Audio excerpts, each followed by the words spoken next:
juga menumbuhkan harapan. Saatnya kini bergerak maju bersama dan bahu-membahu karena setumpuk pekerjaan memang sudah menunggu. Saya undang di meja Mata Najwa Gubernur Jawa Tengah Ganjar Pranowo. Selamat malam Mas Ganjar. Kemudian Wali Kota Bogor Jawa Barat Bima Arya. Selamat malam Mas Bima. Hadir juga pakar hukum tata negara Zainal Arifin Mohtar. Selamat malam Mas Uceng. Dan Direktur Eksekutif Poltreking Indonesia Hanta Yuda. Selamat malam Mas Hanta. Terima kasih sudah hadir di Mata Najwa malam hari ini. Saya mengundang dua kepala daerah muda karena presiden terpilih kita juga orang muda. Dua kepala daerah yang berasal dari partai pendukung yang kebetulan kemarin berbeda. Mas Bima Arya partai pendukung PAN, partai pendukung Pak Prabowo dari PAN, dan Mas Ganjar Pranowo tentunya dari PDI Perjuangan. Kita ingin melangkah maju, melihat babak baru Indonesia. Apakah hal itu bisa kita lakukan sekarang, hari ini, baru pasca 1 hari setelah kemarin kita mendengarkan presiden terpilih ditetapkan, atau masih ada yang mengganjal, Mas Ganjar? Kalau kita melihat statement kemarin dari Pak Prabowo, pasti ada yang masih mengganjal. Tapi saya orang yang meyakini Pak Prabowo, Pak Hatta ini statementship-nya pasti luar biasa lah. Karena beliau ini di pemerintahan juga sudah cukup lama, pasti akan menerima itu. Dan dari speech-nya kemarin saya lihat beliau sampaikan bahwa akan melaksanakan konstitusi. Jadi artinya kemungkinan kalau toh terjadi satu ketidakpuasan, katakan begitu, pasti jalur MK yang akan dipakai. Namun apapun dari sisi kalkulasinya, sebenarnya semua politisi pasti tahu kalau kemudian suara itu tidak akan ada perubahan dalam sebuah gugatan, karena angkanya kan lumayan gede ya, 8 juta. 8 juta itu belum pernah loh itu, gugatan segede itu. Jadi dugaan saya ini proses waktu yang memang harus diselesaikan. Kalau saya pinjam bahasanya Pak Mahfud itu, semua sudah usai, tinggal masalah politiknya. Nah, politiknya ini adalah menata hati. Saya, Mas Bima ini pernah dalam kontestasi itu. Tentu saja kalau kita dalam posisi menang itu ya ngomong aja apa aja bener, katanya begitu. Jauh lebih enak dan lebih enteng. Ya.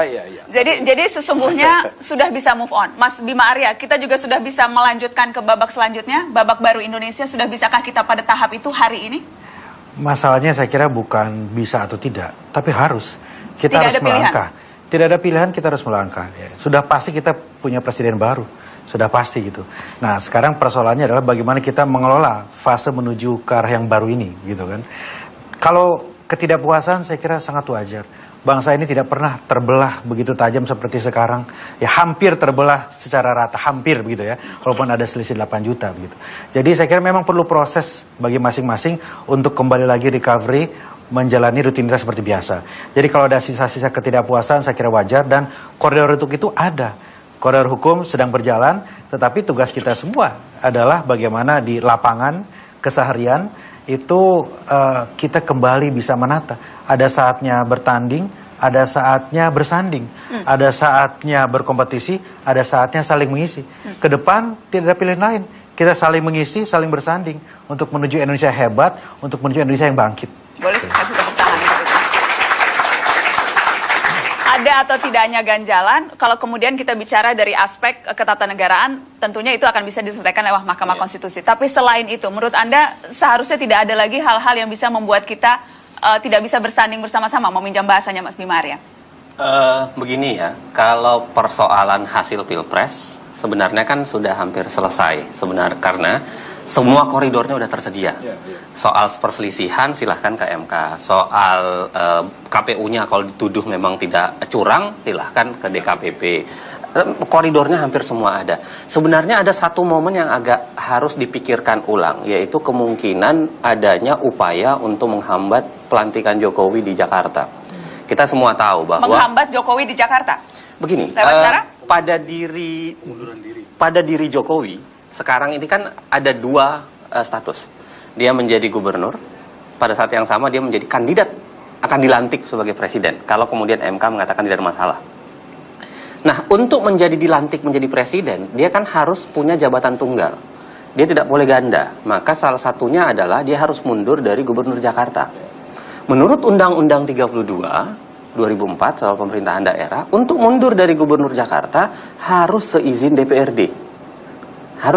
Artinya harus seizin DPRD Jakarta. Nah, bisa menjadi ribet sekarang kalau kemudian DPRD Jakarta tidak mengizinkan pengundurannya. Yang bahaya adalah karena Undang-Undang Dasar kita itu tidak memberikan pintu keluar apapun.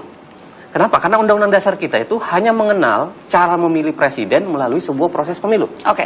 Jadi kalau pemilunya tidak bisa diselesaikan di ujungnya dengan pelantikan, dengan seketika kita bisa mengalami krisis konstitusional. Ini problem atau kemudian kemudian nanti saya nanti akan tanya seberapa mungkin DPRD Jakarta akan berani dalam tanda kutip mengganggu presiden terpilih, tidak boleh mundur sebagai gubernur. Nanti saya tanya ke Anda, Mas Hanta, setelah pariwara tetaplah di Mata Najwa.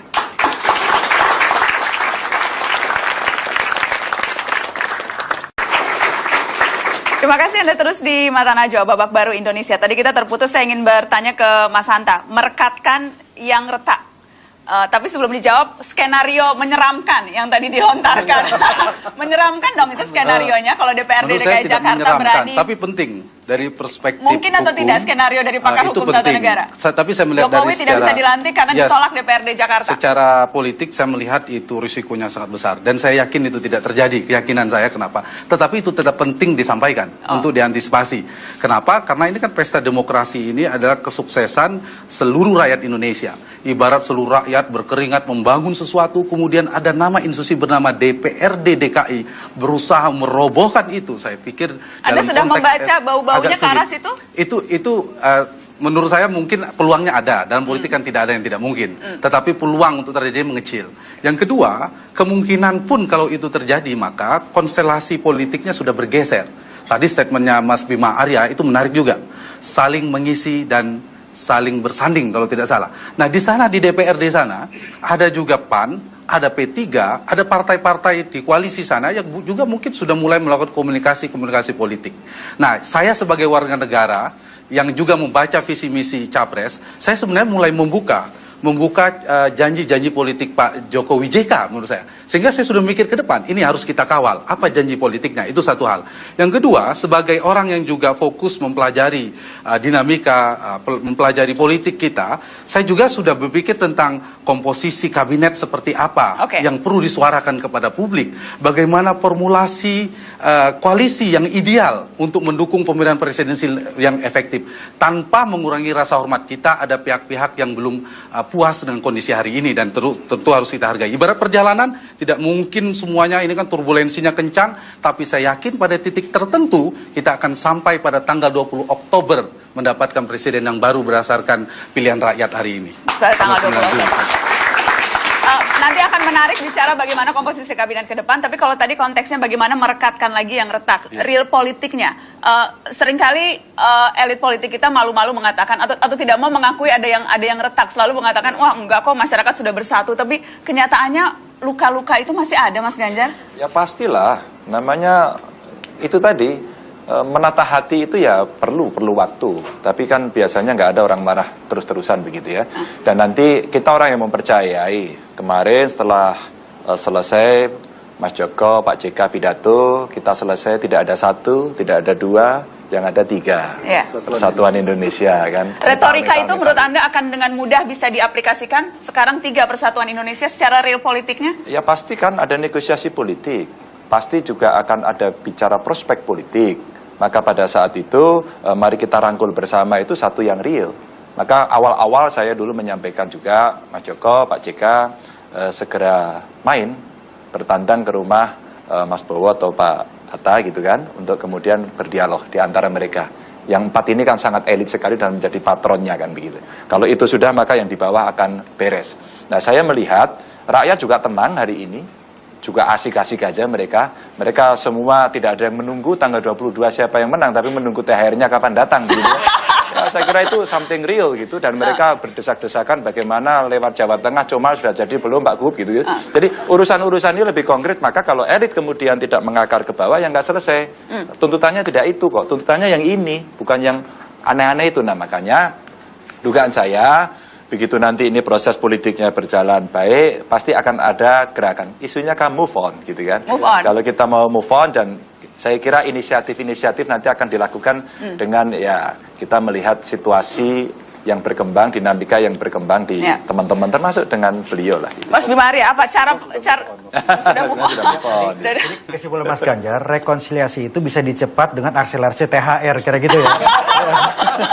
Kalau itu cepat, beres. Tapi cara paling konkret untuk move on bangsa ini? Gini, ada betulnya bahwa sikap dari pucuk pimpinan itu menentukan. Tetapi kalau kita bergantung kepada tokoh yang sentral ini, saya kira juga tidak terlalu bijak begitu. Yang sangat penting adalah bagaimana... Kenapa? Karena khawatir memang tidak bijak tokoh sentralnya? Oh bukan, maksud saya kita bisa melakukan apa yang bisa kita lakukan, gitu. Terlepas dari keputusan MK prosesnya bagaimana, tetapi hari ini ya kita bisa melakukan proses cooling down, kita bisa melakukan proses mempererat kembali silaturahmi itu dengan cara kita di tempat kita masing-masing di tingkat manapun begitu.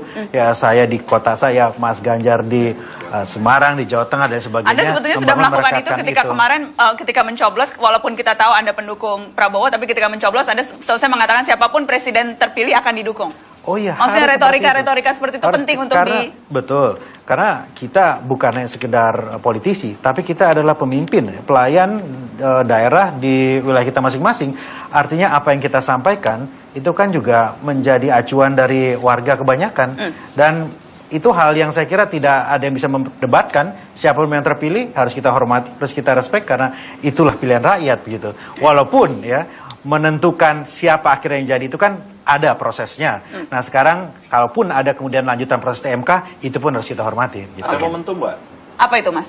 Momentumnya kan sebentar lagi Lebaran. Memaafkan lah. Berpelukan. Selesai, kan? Itu diharapkan bisa mencairkan ya? Oh pasti. Masa didatangi terus kemudian masih Tapi kuncinya siapa mendatangi siapa ini? Ya? Kuncinya siapa mendatangi siapa? Siapapun bisa mendatangi. Yang menang mendatangi yang kalah atau yang kalah sowan ke yang menang? Saya kira yang menang lah, berjiwa menang, besar. Ya? Berjiwa besar untuk mendatangi, asal pintunya terbuka. Saya kira pintu itu pasti terbuka, tidak mungkin tidak. Tidak mungkin tidak. Saya kenal sekali dua tokoh ini.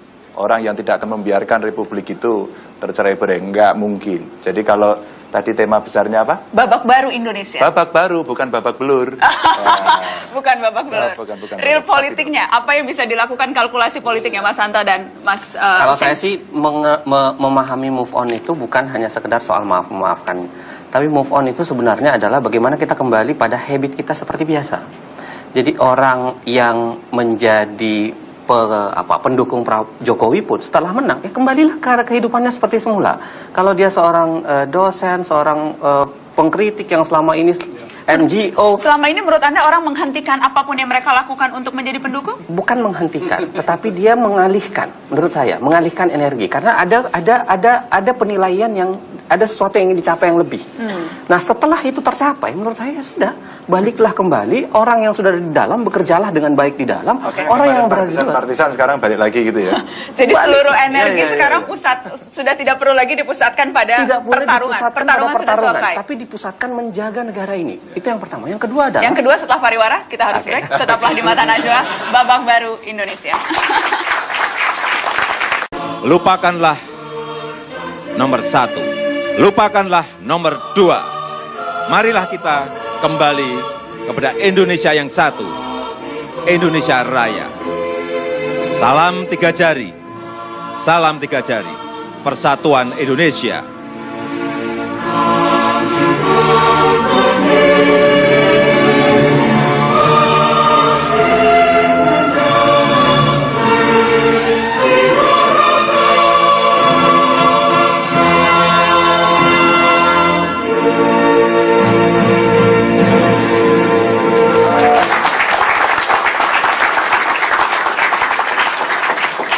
Ya, pemirsa, sekarang salam 3 jari, bukan 2 jari atau bukan 1, karena Persatuan Indonesia 3 jari itu pidato presiden terpilih tadi malam di atas kapal pinisi.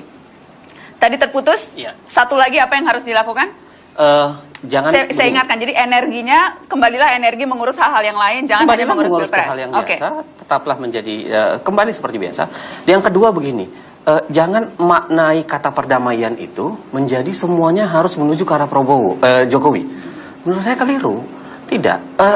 Yang namanya sistem pemerintahan presidensial itu kan kalau dia terlalu kuat di parlemen, maka dia sangat mudah menuju ke arah otoriter. Oke. Tapi kalau dia terlalu lemah, maka dia dengan mudah dijatuhkan. Maka dia harus timbang. Apa maknanya? Sistem pemerintahan presidensial itu membutuhkan oposisi yang baik, oposisi yang kuat, yang hampir relatif seimbang dengan. Jadi persatuan Indonesia bukan artinya mengikut sertakan semua kubu dalam satu itu perahu gitu ya. Betul, itu bukan berarti mengajak semua orang. Saya ini kan agak salut dengan PDI yang rela puasa selama 10 tahun, puasa terhadap kekuasaan selama 10 tahun. Orang puasa 40 hari aja doanya udah diterima. Bayangkan 10 tahun ini. Jadi ini doa ini 10 tahun ya, makanya kemarin diterima. Nah, maksud saya adalah mari kita berpikir secara rasional. Oke, Bahwa negara ini memang dibangun harus dengan oposisi yang relatif seimbang. Mas Hanta, Anda membaca tanda-tanda itu semuanya sekarang hendak merapat ke kubu pemenang atau ada juga kok yang masih menjaga jarak? Ya, macam-macam. Dan kita belajar. Saya tidak menduga-duga, tapi belajar dari 2004, 2009. Kebetulan saya mengkaji itu, riset tentang itu juga. Tapi saya setuju, kita jangan juga mendukung pemerintahan yang terlalu kuat. Itu terjadi. Tetapi besar juga tidak ada jaminan. Kalau koalisinya ternyata cair, rapuh seperti saat ini, misalnya 75%, tetapi ada yang melakukan politik dua kaki. Kadang dia berkoalisi jelas punya menteri di kabinet, tapi dia kadang beroposisi di parlemen. Yang ini tidak sehat. Nah, partai-partai yang punya track record seperti ini harus menjadi pertimbangan bagi pemerintahan ke depan. Nah, karena itu jadi sekarang langsung saja konkret yang bisa ditimbang-timbang partai yang alternatifnya mana tuh? Satu. Partainya Mas Bima Sekarang Arya? ada 39,6% yang terdiri dari PDIP, Nasdem, Hanura, dan PKB. Atau diurut dari PDIP, Nasdem yang pertama mendukung, lalu yang ketiga adalah PKB, lalu keempat Hanura. PKPI tidak saya masukkan karena tidak punya kursi di DPR. Awas dimarahin Bang Yos. 39, ya Bang Yos bisa jadi menteri tapi. 39,6%. Nah, itu artinya ada dua pilihan. Kalau saya tidak menganjurkan, saya setuju tidak sampai 70-80%, tapi cukup pas terbatas yang cukup ya ramping tapi lebih dari 50%. Jadi siapa yang sebaiknya masuk? Alternatifnya ada dua. Orang selalu berpikir pilihannya mengambil Golkar karena dia punya 16,5% kursi. Kalau ditambah Golkar akan ada 56% lebih kurang. Tapi ada alternatif kedua. Nah, tadi itu track recordnya jadi catatan. Yang kedua, pilihannya adalah mengajak PAN dan P3 yang kemungkinan peluangnya dan akseptabilitas dari Partai Mas Ganjar relatif kuat adalah PAN dan P3. Apalagi Mas Bima tadi sudah kasih sinyal-sinyal yang cukup kuat untuk menyanding. Saya akan langsung lempar. Walaupun mengundang sebagai pimpinan daerah, boleh saya minta pakai topi partai sekarang, Mas Ganjar, PDI Perjuangan. Bagaimana? Apakah memang itu sudah diperhitungkan sejak sekarang? Karena kalau kita baca statement-statement yang dikeluarkan oleh Ibu Mega ataupun partai pendukung yang lainnya, sekarang membuka kesempatan untuk mari bergabung bersama-sama. Ya itulah titik negosiasi sebenarnya yang bisa dibawa. Dan ini kesempatan ketika orang bergabung, titik negosiasinya itu berada pada koridor platform. Ketika kemudian platform ini bisa diterima, maka itulah sebenarnya kontrak yang mesti dilakukan. Sehingga kalau kemudian platform ini, kalau kemudian hari tidak dia ikuti, mohon maaf dengan segala hormat, kita harus cepat dilepaskan. Nah, kalau kemudian mereka mau bernegosiasi pada titik itu, saya kira bukan tidak mungkin. Statement Mas Jokowi pada pidato pertama dengan Pak JK itu, menurut saya bagian dari sinyal yang diberikan kepada masyarakat bahwa ayo kita bareng-bareng, 3 persatuan Indonesia, dan negara ini terlalu besar untuk diurus sendiri. Terlalu besar, terlalu sombong kita kalau mau ngurus sendiri. Tidak sendiri, sudah ada 4 partai kok. Ya, 4 partai kalau kemudian bisa lebih banyak. Perlu tambah partai yang mana lagi? Ya, sebenarnya siapapun partai yang bisa masuk dalam platform itu yang bisa diterima, maka sebenarnya tidak masalah. Tidak masalah. Tidak masalah. Tapi jangan sampai nanti, kita akan belajar juga tadi Mas Hanta sampaikan. Kalau kemudian kita berada di pemerintahan, ya kita yang dukungnya yang benar. Kan kita kemarin belajar. Saya 10 tahun beroposisi melihat, ya percuma saja ente di dalam situ, kemudian nusuk dari belakang habis-habisan. Nggak enak juga kan pemerintahnya. Maka sistemnya tidak menjadi presidensial, tapi presidennya sial. Sial. Ditusuk dari belakang begitu. Siapa nih Mas yang kemarin? Ya yang kemarin kan. Oh iya. Kan Pak SBY kasihan betul itu. Dihajar dari dalam. Kan kita nggak ada yang bisa tutup-tutupi. Semua bisa melihat, mengakses kok. Ya capek juga rasanya begitu. Tapi ya kita nggak mengakses. Kenapa? Partai Amanat Nasional saya kira paling tidak bisa pernah berubah ya. Ya kalau berbeda dengan sikap pemerintah. Saya kira PAN baik lah kan. Ya sama Besan juga nggak enak gitu. Oh itu poinnya. Mas Bima Arya, hitung-hitungan. Saya boleh tanya tidak? Ya. Mohon maaf sekali lagi, Pak Hatta kemarin kemana ya Mas? Ada di satu tempat. Di satu tempat. Satu tempat. Karena ya. kemudian yang berkembang Hatta Rajasa menghilang. tidak menghilang, ada kok. Ada, tidak menghilang. Dan Bang Hatta memang itu ada. saat ini sedang konsolidasi? Ya tentunya ada pertimbangan-pertimbangan saat itu untuk kepentingan lebih besar. Ya poin yang ingin Bang Hatta sampaikan adalah ya jangan terpecah-pecah lah, jangan terbelah-belah. Ya, Bang Hatta ingin agar suasana itu sejuk, tenang, itu saja message yang ingin disampaikan. Dan akan disampaikan secara terbuka nanti? Kan, ya. Kita tunggu. Saya kira saya mau ditanya soal oposisi ini. Ini kalau politisi pinter mengalihkan pembicaraan. Kalau gitu kita break dulu, nanti saya kejar lagi setelah pariwara. Tetap di Mata Najwa.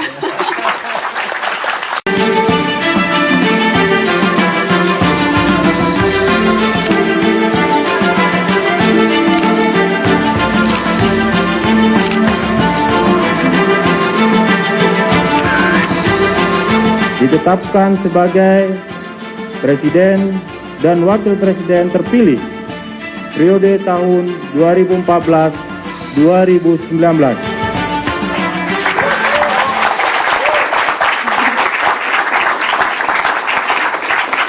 Ya, terima kasih Anda masih di Mata Najwa, babak baru Indonesia. Mas Bima Arya, tadi Anda sempat berdiskusi soal apakah ada kemungkinan PAN nanti akhirnya akan bergabung mendukung koalisi yang akhirnya memenangkan Jokowi, CK. Dalam politik seperti Mas Hanta katakan nggak ada yang nggak mungkin. Ya. Tapi tolong dipahami juga tadi ketika saya katakan saling mengisi itu bukan berarti mengisi pemerintahan, tidak.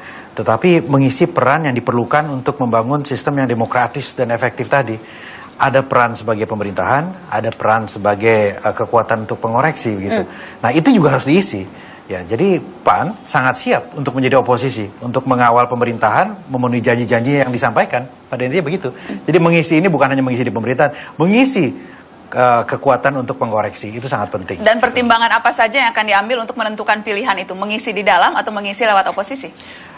Sudah ada kesepakatan, saya kira Koalisi Merah Putih, ya sejauh kesepakatan itu disepakati dan dijalankan secara konsisten, saya kira sangat baik untuk mengawal pemerintahan yang nanti dinyatakan resmi oleh MK ke depan tadi. Gitu.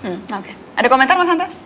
Ya, kalau misalnya ditawari lebih baik mengisi di kabinet atau mengisi di oposisi, Mas Bima? Ya, itu yang tadi saya tanyakan dan tidak dijawab.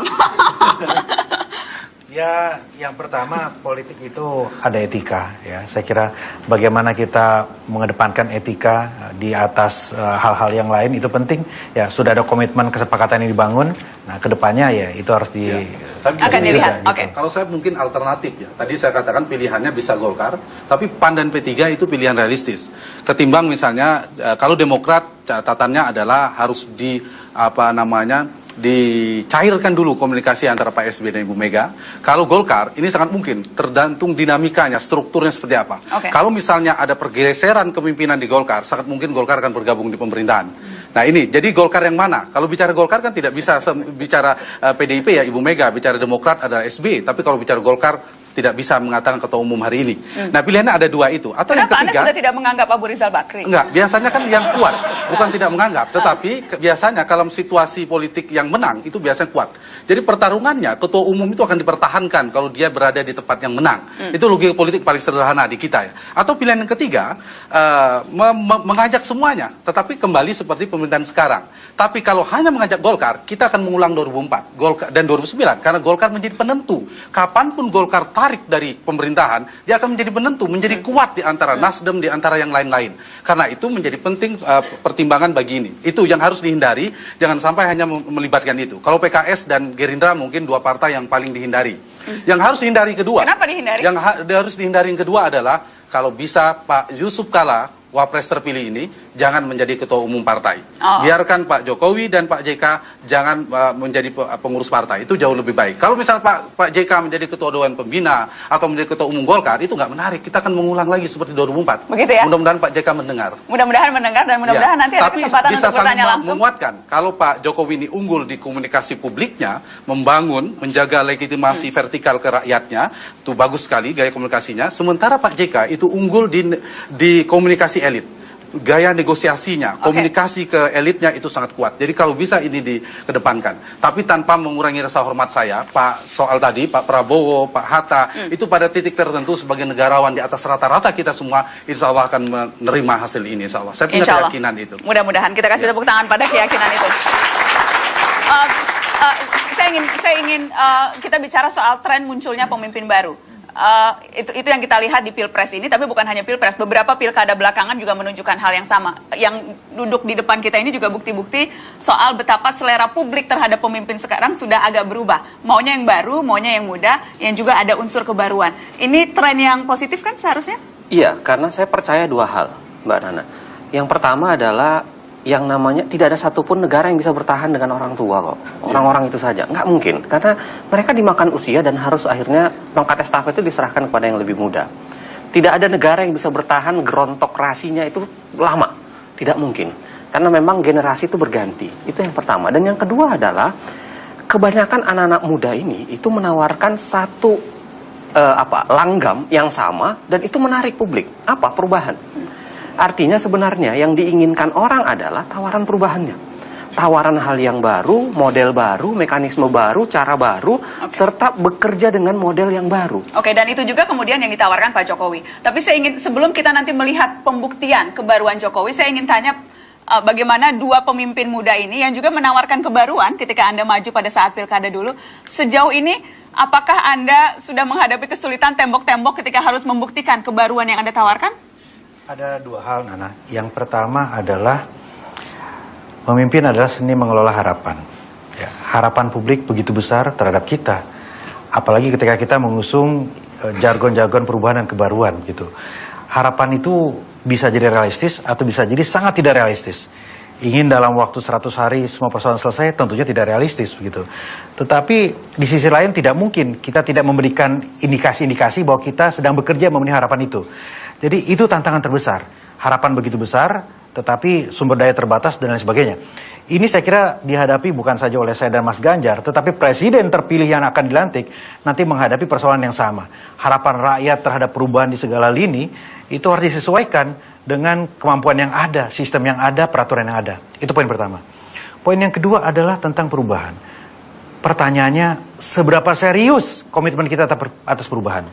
Ya, kalau kepala daerahnya komitmennya 1000%, tetapi kalau dewannya tidak, medianya tidak, ya, unsur pimpinannya lain tidak, birokrasi tidak, we are going nowhere, tidak akan kemana-mana. Ya, mau kepala daerahnya itu jungkir balik kerja 24 jam sehari, 7 hari seminggu, tetapi kalau perubahan itu hanya pada retorika, percuma. Ini curhat nih. Itu realita.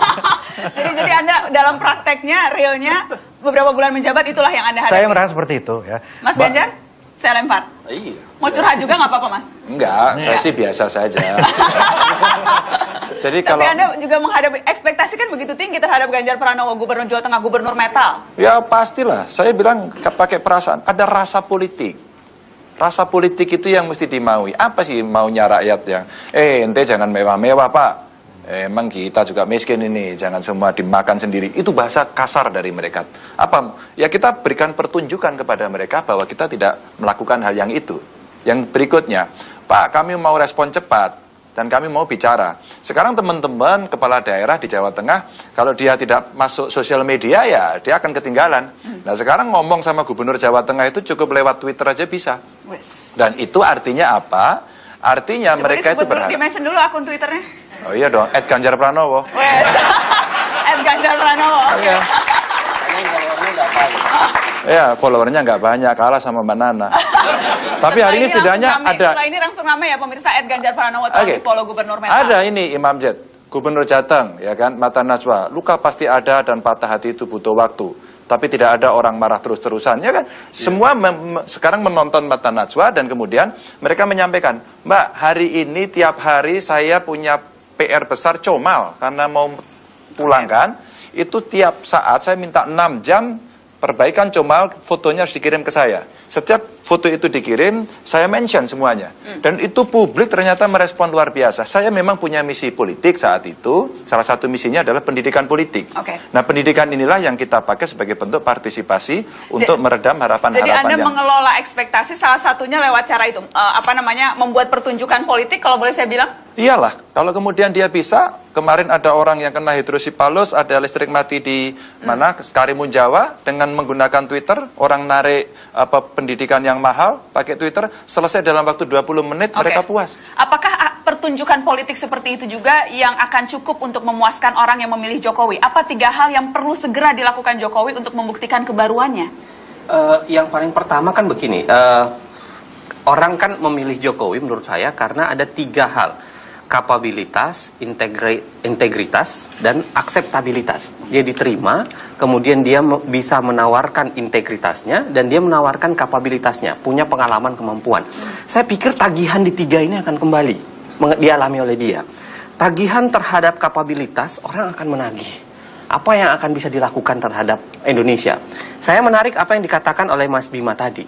Separuh sebenarnya persoalan yang didapat oleh kepala daerah itu bisa selesai kalau diambil alih oleh seorang presiden. Misalnya soal birokrasi. Kalau dia bisa melakukan upaya percepatan birokrasi dari pusat, itu efeknya ke daerah cepat. Kalau dia bisa membangun pola relasi yang lebih baik antara pusat dengan daerah, cepat. Nah, tapi itu bisa tidak dibuktikan dengan cepat juga. Ketika kita mengatakan cepat, terkadang ekspektasi yang begitu tinggi, Mas Hanta? Begini, di demokrasi itu ada kelebihan sekaligus kekurangannya. Kita akan memuji-muji orang yang sama di satu titik di awal pemerintahannya. Sangat mungkin di ujung pemerintahan kita akan memaki-maki orang yang sama. Karena itu, pesan kepada pemimpin adalah agar tetap menjaga tali mandat rakyat itu. Karena kita tidak menginginkan hal itu berulang-ulang terjadi. Hari ini, katakanlah, Pak Prabowo dengan Pak Hatta ingin membawa secara konstitusional ke MK. Baik, itu satu sisi. Di sisi yang lain, Pak Jokowi dan JK harus menjaga itu. Menjaga mandat itu dan membuktikan paling tidak di awal-awal yang membedakan dengan sebelum-sebelumnya apa? Komitmen tentang membentuk kabinet yang profesional itu harus dibuktikan segera. Komitmen tentang misalnya membangun koalisi berbasis pada platform tadi, bukan bagi-bagi kursi. Itu yang harus dilakukan. Karena itu sekarang sudah saat bicara kabinet. Bicara siapa harus duduk di tim ekonomi, siapa akan bicara dan seterusnya. Dan dengan demikian orang akan, oh ini bedanya Jokowi. Kebaruan dari Jokowi sederhana, tapi sudah beda. Sejak awal sudah mulai memikirkan itu. Tidak menunggu tanggal 20, lalu tanggal 21 yang sisanya tinggal 1 hari, malam-malamnya tarik-menarik kepentingan ketua umum partai. Dan Jokowi sebagai pemimpin harus menunjukkan gaya kepemimpinan yang kuat dan tidak bisa diatur, diintervensi dalam pembentukan kabinet oleh ketua umum partai. Dan hati-hati, jangan juga mau disetir oleh manuver elit-elit partai di parlemen nantinya. Kalau tidak, terserimpung lagi. Terserimpung. Kita akan langsung tagih janjinya pada wakil presiden terpilih. Kita sambut Bapak Muhammad Yusuf Kalla. Selamat malam Pak JK.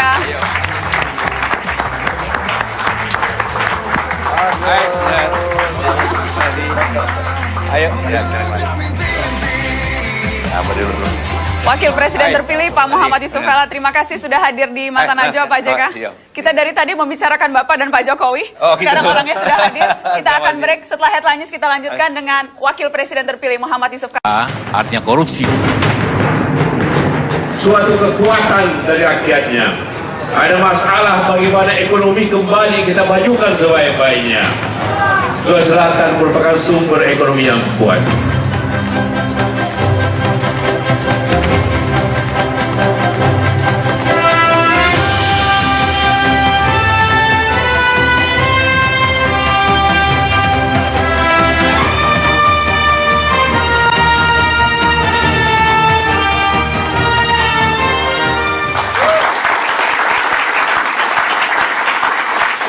Terima kasih Anda terus di Mata Najwa. Babak baru Indonesia telah hadir. Tamu kehormatan malam hari ini Wakil Presiden terpilih Muhammad Yusuf Kalla. Selamat malam Pak JK sekali lagi.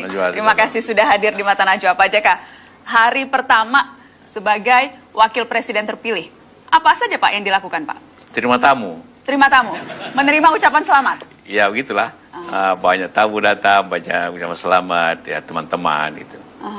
Jadi full seharian menerima itu? Iya, dari pagi sampai sore. Dan kemudian malam ke Mata Najwa? Ya. Untuk saya mengucapkan selamat untuk Pak Wakil Presiden. Terima kasih sudah hadir, supaya seharusnya saya yang datang, tapi Bapak yang datang. Jadi saya bangga sekali Pak. Pak JK, berbicara juga dengan Presiden terpilih Anda, Pak Jokowi? Bicara. Semalam kan sama-sama. Sama-sama. Itu banyak yang menduga-duga pidato kemenangan di atas kapal ini pasti Dayeng Ucu ini. Ini saudagar Bugis ini yang mengatur rencana. Itu memang Pak JK yang mengatur? Enggak, Pak Jokowi sendiri ingin memberikan suatu sinyal atau apapun bukti bahwa kita ini negara maritim. Karena itu mari kita berbicara kemajuan maritim. Di mana-mana visi-visi kita kan juga mulai dari situ, maritim. Karena itu untuk memberikan itu ya kita mulai di laut. Dan karena di laut itu yang paling kapal tradisional yang paling besar pinisi, ya definisi lah gitu kan. Saya juga tidak tahu itu sebelumnya. Bapak kaget juga, tiba-tiba naik speedboat, naik kapal? Iya, tiba-tiba begitu, coba bilang di Sunda Kelapa, gitu. Ya, kita bilang Sunda Kelapa. Ternyata di Pinisi. Di Pinisi. Baru nakodanya lagi orang Bone kampung saya. Jadi sempat itu saya membaca berita, nahodanya terharu, sama sekali tidak menyangka kapalnya akan dijadikan lokasi pidato kemenangan. Iya, Pidato kemenangan. betul. Dia sudah mau berangkat sebenarnya ke Palembang perahu itu. Terus diminta, ya dia tunda sampai tengah malam gitu kan. Tidak dibayar lagi katanya Pak? Tidak bayar. Itu kan iklan besar itu kan. Kalau ini saudagarnya keluar. Pak JK, Ya. saya membaca Anda mengatakan seharusnya masuk rekor muri Muhammad Yusuf Kalla karena 3 kali ikut dalam Pilpres. Kemudian Ya. ada lagi keunikan, tadi Bapak bilang 2 kali Wapres, beda presidennya. Ya. Apalagi nih keunikan Yusuf Kalla? Itu saya bilang, 2 itu yang menjadi bisa, mungkin tidak ada samanya di dunia ini. 2 kali Wapres berbeda presiden.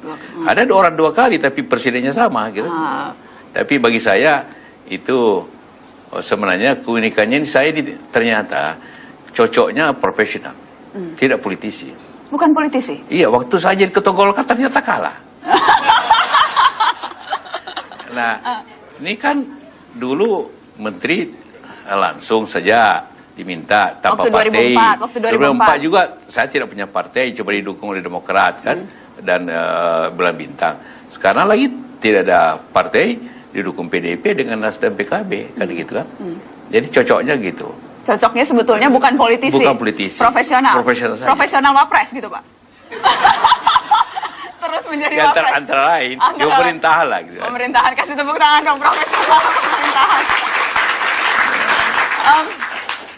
Saya ingin kilas balik kemarin Pak JK. Iya. Ketika ada drama sesungguhnya yang terjadi. Saya Ya. ingin tahu pendapat Anda secara jujur. Iya. Terkejut tidak menyaksikan drama pidato Prabowo Subianto? Terkejut. Karena sore itu saya istirahat, tidur karena juga menunggu malam, ya kan acara malam, tidur sedikit. Saya dibangunkan anak saya, Papa, ada penting apa penting? Itu pidato Prabowo. Jadi saya langsung bangun dari pidato, kok pidato begini? Walaupun itu hak Pak Prabowo sendiri, tapi karena sehari sebelumnya suka mendengarkan bahwa beliau siap menang, siap kalah. Itu kok tiba-tiba berbeda begitu kan? Ya tapi itu hak beliau lah, itu terserah. Anda kan sesungguhnya pernah berada dalam posisi itu Pak Yusuf Kalla. 5 tahun yang lalu ketika Anda juga kalah dalam pertarungan. Iya. Anda ketika itu boleh tolong diingatkan apa yang Anda lakukan Pak? Jangan lupa, waktu itu Pak Prabowo belum kalah secara resmi. Saya kalah resmi baru telepon Presiden SBY. Anda yang menelpon? Saya nelfon, gitu. Anda yang menelpon Pak SBY? Iya, saya menelpon. Pada hari itu juga? Iya, bagaimana mesti yang kalah dong telepon yang menang? Tidak mungkin yang menang telepon yang kalah. Kita mau bilang apa coba? Baik, kita mau bilang apa kira-kira ya Pak? Ya kalau katakanlah dulu Pak SBY telepon saya yang menang. Tentu dia bilang, Pak Yusuf minta maaf ya, saya menang. Masa? Kita break dulu Pak. Kita break. Minta maaf pemirsa harus break. Masih kembali dengan Yusuf Kalla setelah pariwara berikut. Saat melihat ada tumpukan uang 100.000 di meja salah satu petugas Balekir Kedaung, Jakarta Barat. Tidak puas dengan penjelasan yang disampaikan, Ahok dengan tegas memecat petugas tersebut. Ahok juga menilai Balai Ujikir penuh dengan rekayasa. Sidak kali ini dilakukan Ahok bersama Wakil Ketua KPK Bambang Wijoyanto dan Zulkarnain. Info adanya dugaan korupsi ini berawal dari data KPK berupa bukti rekaman CCTV setoran pungli untuk Ujikir. Kalau Anda nggak bisa, ya kalau mereka nggak mau kerja sama pasti kita pecat. Semuanya, seluruh. Ya nggak mau tahu pasti semua terlibat. Akan diganti atau diganti personil Pak nanti?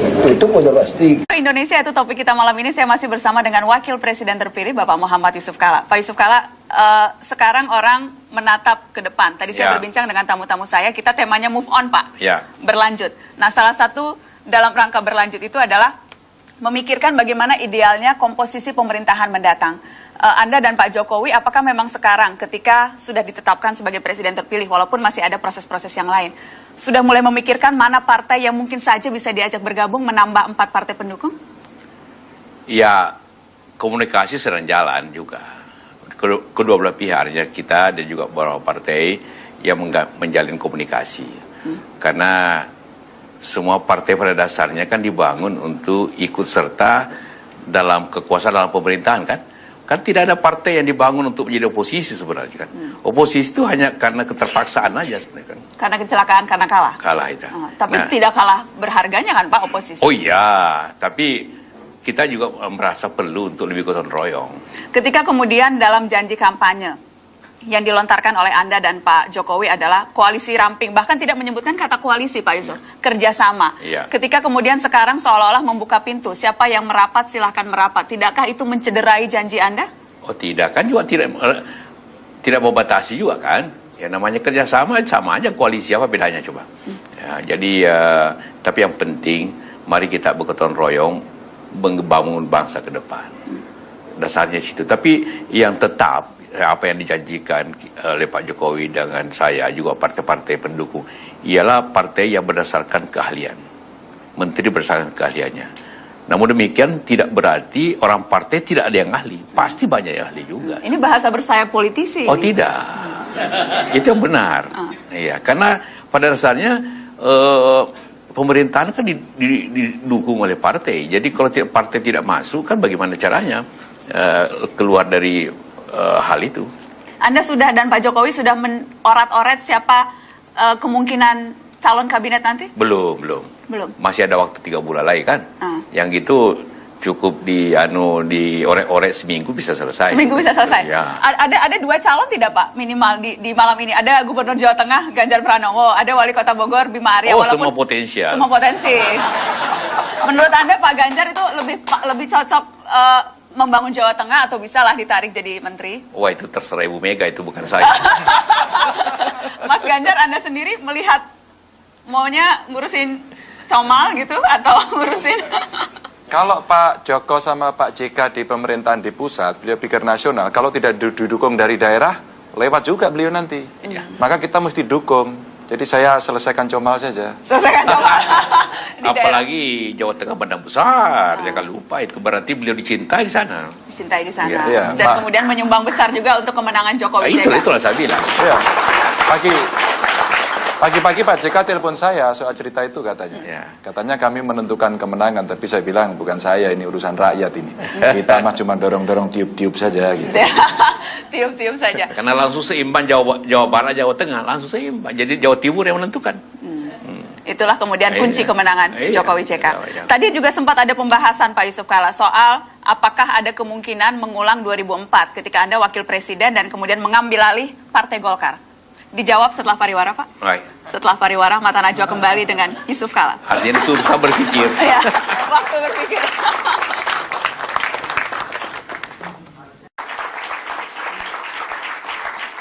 Masih di Mata Najwa dan saya masih bersama Wapres terpilih Muhammad Yusuf Kalla. Pak Yusuf Kalla, adakah rencana untuk kembali mengambil alih salah satu partai ketika seperti yang dulu Anda lakukan 2004? Tidak, sama sekali tidak. Nah, saya tidak punya niat lagi karena saya lebih fokus untuk mengurus pemerintahan. Karena 5 tahun lalu itu, atau 10 tahun lalu. 10 tahun yang lalu. 10 tahun lalu, ya karena saya pikir kalau tidak masuk Golkar kan bisa tidak seimbang. Tapi ya saya hanya mengurus Golkar pada waktu mau ikut Munas hanya 4 hari, langsung terpilih. Karena dulu posisi wakil presiden. Oh iya. Dan Anda tidak akan mengambil kesempatan itu lagi karena? Enggak. Sudah kapok, Pak? Enggak, bukan kapok. Terlalu sibuk nanti untuk urusan itu. Dan kemudian juga ya dibutuhkan ngurus partai itu ternyata makan waktu yang banyak, hilang waktu. Ya saya tidak semudah lagi untuk, dan saya sudah pengalaman untuk itu, cukup lah. Sudah cukup. Jadi sekarang akan fokus membantu Joko Widodo. Iya. Bagus gitu. Janjinya Mas Hanta Yuda akan fokus membantu Joko Widodo. Sudah bagus ya? Kita dukung. Kita dukung. Dan pastikan itu. Dan Pak JK saya setuju tadi ketika mengatakan ketika menjadi ketua umum partai tidak. Sekarang bayangkan ketua umum partai berlomba-lomba ingin jadi capres-cawapres. Seorang Yusuf Kalla itu bukan ketua partai, tapi bisa jadi wapres. Iya, 10 tahun yang profesional lalu tadi. juga begitu. Oke. Ketika jadi ketua umum partai, justru tidak jadi apa-apa. Iya. Jadi ini harus ditagih ya. Tapi kalau Pak boleh usul Pak Yusuf Kalla, tidak hanya capres, presiden dan wapresnya tidak rangkap jabatan di partai politik, tapi menteri-menterinya setelah dia menjadi menteri sebaiknya lepaskan jabatan ketua umum partainya. Oke, kita Dia bahas. fokus di pemerintahan. Boleh dikasih tepuk tangan dan saya mau bahas menteri lagi. Karena sekarang setelah presiden wakil presiden terpilih orang membahas menteri. Nanti akan Anda dan Pak Jokowi yang menentukan itu. Oh pasti. Namun pengalaman di mana-mana. Kita 2004. Kita juga pasti minta pandangan daripada ketua-ketua partai. Karena itu khususnya ya orang siapa yang diusulkan dari partai masing-masing. Itu dulu 2004 kita susun kabinet seperti itu juga. Kumpul ketua partai gimana banyak. Tapi bukankah kemudian sekarang atau minimal janjinya akan lebih banyak profesional, ini kabinet yang tidak akan didominasi oleh partai politik, masihkah janji itu bisa kita pegang? Saya ingin koreksi, tidak berarti partai itu tidak punya orang profesional. Banyak orang profesional di partai yang lebih bagus daripada profesional lain. Itu dulu. Kedua, ya janji kita tetap yang ahli. Ya, apakah jumlahnya lebih banyak? Tapi sekali lagi, kalaupun dari partai harus menguasai bidangnya. Harus menguasai bidangnya. Dan harus dapat tadi izin dari ketua partainya? Oh iya. Ketika tadi Anda bilang Mas Ganjar itu konteksnya adalah apakah kemudian itu konteksnya apa? Apakah PDIP memang menghibahkan Ganjar? Semua menteri yang berasal dari partai harus diusulkan oleh partai masing-masing. Kita tidak bisa ambil copot aja gitu. Itu wajar saja. Tapi punya begini, kalau katakanlah partai ini A sewajarnya dapat 3 menteri, dia harus mengusulkan 6. Hitung-hitungan itu ada juga di kamus Jokowi JK, hitung-hitungan partai ini dapat berapa? Iya, supaya ada keadilannya. Ada keadilan. Tapi nanti itu urusannya nanti belakangan, tapi melihat keseimbangan. Katakanlah kalau partai yang besar otomatis dong banyak dong. Partai yang menengah pasti itu beda mesti. Dan itu yang akan menjadi fokus minimal sampai 3 bulan ke depan, itu yang akan menjadi fokus Anda dan Pak JK.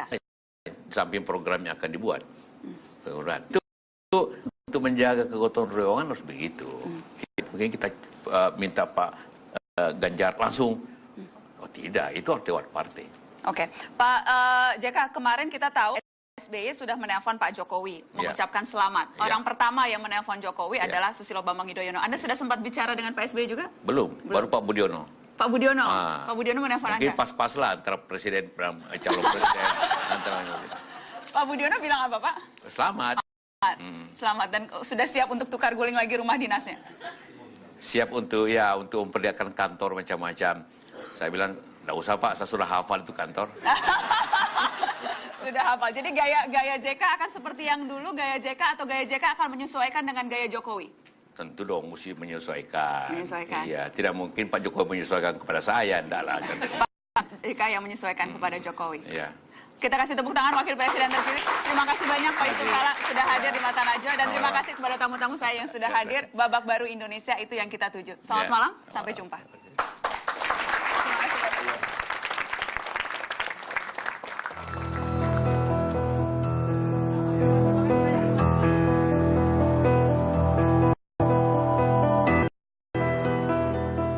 Pemilihan presiden memang sudah selesai, tapi proses demokrasi tidak boleh usai. Rakyat sudah bisa menerima siapapun yang jadi pemimpinnya. Semua mesti taat konstitusi agar kepentingan bangsa tidak terkebiri. Pekerjaan banyak yang menumpuk. Jangan sampai tenaga habis hanya untuk saling merutuk. Rakyat menunggu realisasi janji presiden terpilih, jangan direcoki. Biarkan Jokowi mempersiapkan diri menyusun langkah perbaiki negeri. Rekonsiliasi menjadi keharusan karena tak ada yang sanggup kerja sendirian. Sikap kritis tentu harus dirawat. Oposisi dalam demokrasi juga hal mutlak. Selamat kepada mereka yang menang. Rangkulah lawan agar kita tak renggang dan suasana tidak terus menegang. Sebab Indonesia adalah kata kerja yang disempurnakan dengan berbagai upaya oleh kita semua yang sudi bekerja.